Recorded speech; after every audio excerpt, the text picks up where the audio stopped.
The Federal Reserve. Those are the two words we've been hearing all of 2022. And they just raised interest rates again on November 2nd by 75 basis points for the fourth straight meeting. And on the same day, the Dow dropped by 500 points, Nasdaq by 3.3%, and the S&P 500 by 2.5%.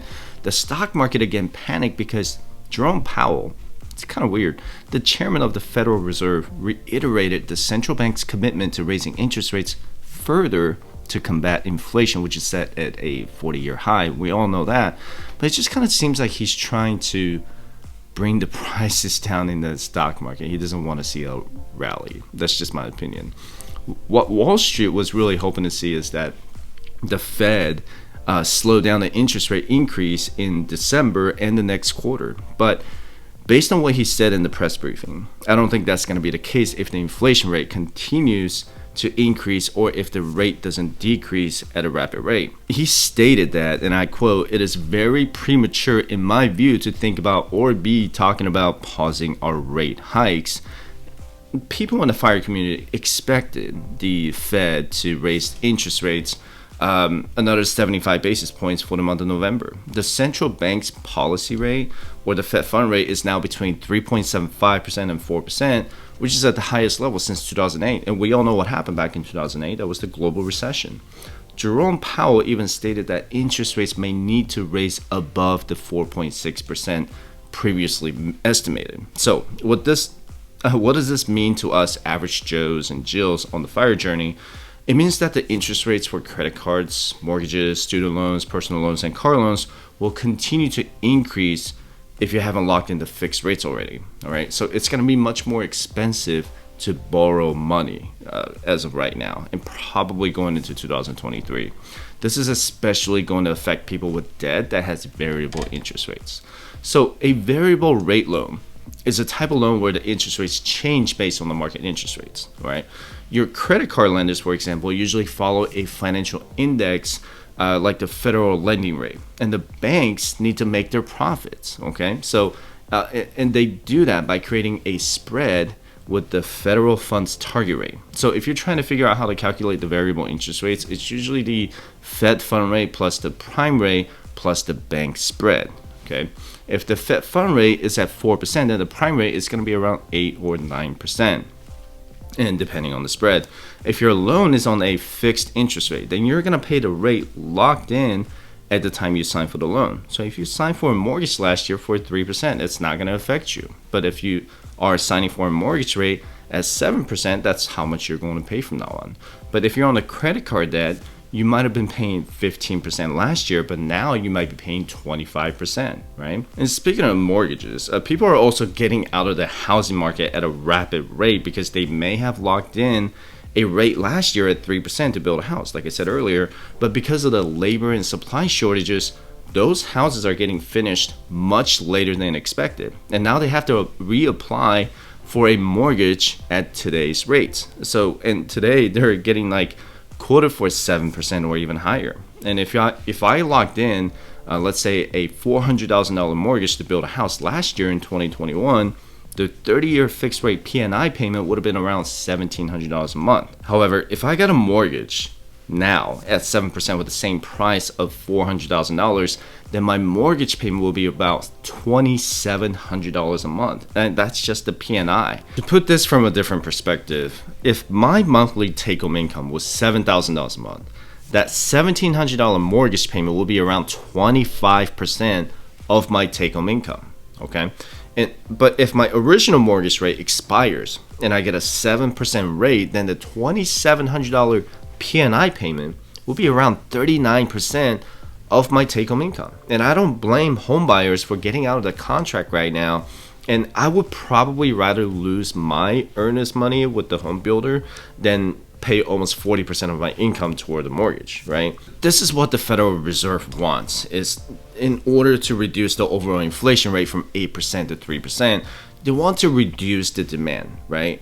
So it's likely going to lead to a recession in 2023. So far, the GDP for Q1 2022 was negative 1.6%, Q2 was negative 0.6%, and Q3 actually increased by 2.6%, according to the Bureau of Economic Analysis. So If you want to be all technical about it, we've had zero growth in GDP for the year so far. And with the increase in interest rates, people are less likely to spend money or borrow money. And as the demand slows, the GDP will continue to shrink going into 2023. And if you ask me what my thoughts are on the stock market in 2023, we're probably going to see some earnings recession in Q1 and Q2 of 2023. And I think the company revenues and profits are not going to meet Wall Street expectations. So the stock prices will probably come down some more. And I'm not going to lie, 2022 has been the worst year to buy the dip so far. And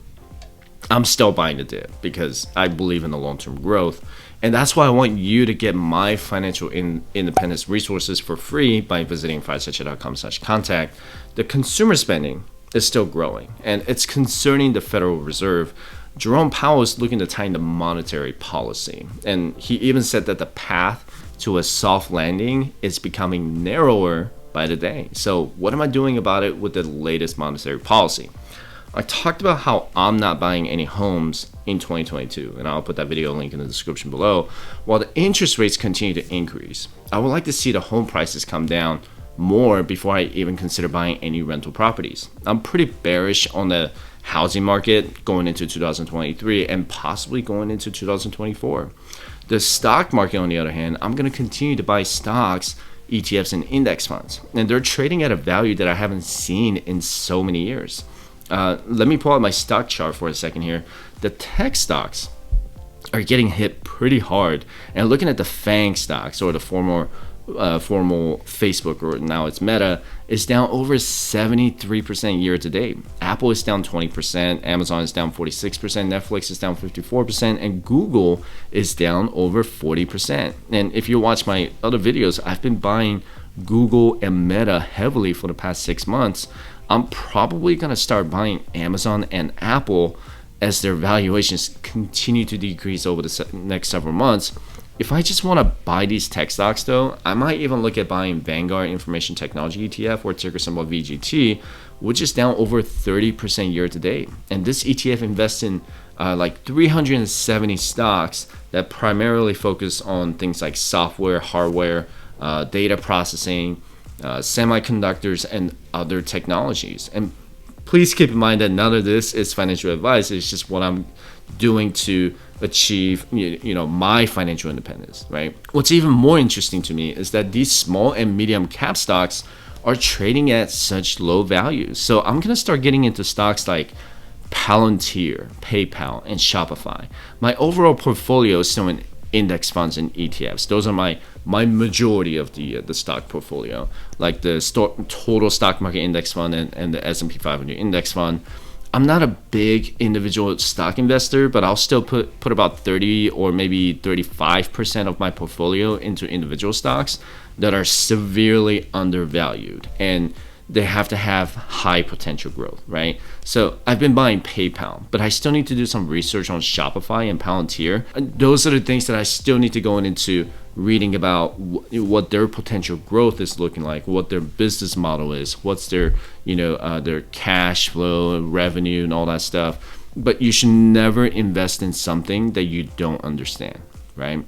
If you're just starting to invest for your financial independence, you should download my FIRE checklist by visiting firesightchat.com/contact. You can also schedule a free one-on-one 20-minute financial coaching session by visiting firesightchat.com/coaching. My channel and I are all about helping you get out of debt, budget, and invest for your early retirement. If you made it all the way until the end of this video, I'm giving away a 30% discount on my annual financial coaching service for the first 2 months with a coupon code FIRE30. It's not going to expire until the end of the year. You will have to sign up for the free coaching session first to determine your eligibility to join my coaching plan. So you need to visit firesightchat.com/coaching. And I'm all about helping people get out of debt, create a budget, and plan for their early retirement. And if you want to know more about how to invest in your financial freedom, be sure to check out these 2 videos. So with that said, I appreciate you watching my video. Don't forget to subscribe, and I hope to see you in the next video. Have a good one.